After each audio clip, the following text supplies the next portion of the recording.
Guys हम हमारे day to day life में इस प्रकार की सेंटेंसेस की बहुत यूज करते हैं जहां पर हम कहते हैं कि मैंने झट से इस क्वेश्चन का उत्तर दे दूंगा, उसने झट से मुझे पहचान लिया, झट से जाओ और मेरे लिए एक ग्लास पानी लेकर आओ।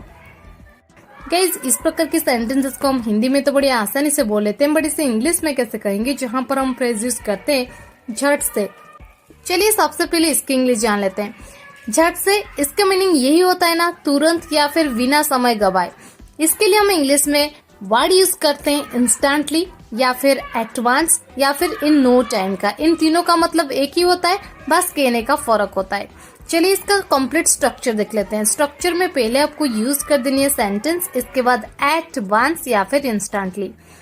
चलिए कुछ एग्जांपल्स लेते हैं ताकि आपको ये स्ट्रक्चर और भी अच्छे से क्लियर हो जाए। मैंने झट से उसे फोन लगाया। I called him instantly. I called him instantly. Or you can say I called him at once. I called him at once. Or you can say in no time I called him. जैसे ही teacher ने सवाल दिया मैंने उसे झट से बना दिया। As soon as teacher gave me the question, I solved it instantly. As soon as teacher gave me the question, I solved it instantly. Or you can say, I solved at once as soon as teacher gave the question. I solved at once as soon as teacher gave the question. झट से जाओ और मेरे लिए एक गिलास पानी लेकर आओ। Go at once and get me a glass of water. Go at once and get me a glass of water. मैंने झट से इस क्वेश्चन का उत्तर दे दूंगा। I will answer this question instantly. Or you can say, I will answer this question at once. I will answer this question at once.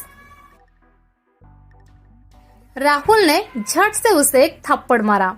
Rahul slapped him instantly. Rahul slapped him instantly. Or you can say, Rahul slapped him at once. Or you can say, in no time, Rahul slapped him. In no time, Rahul slapped him. उसने झट से मुझे पहचान लिया। He recognized me instantly. He recognized me instantly.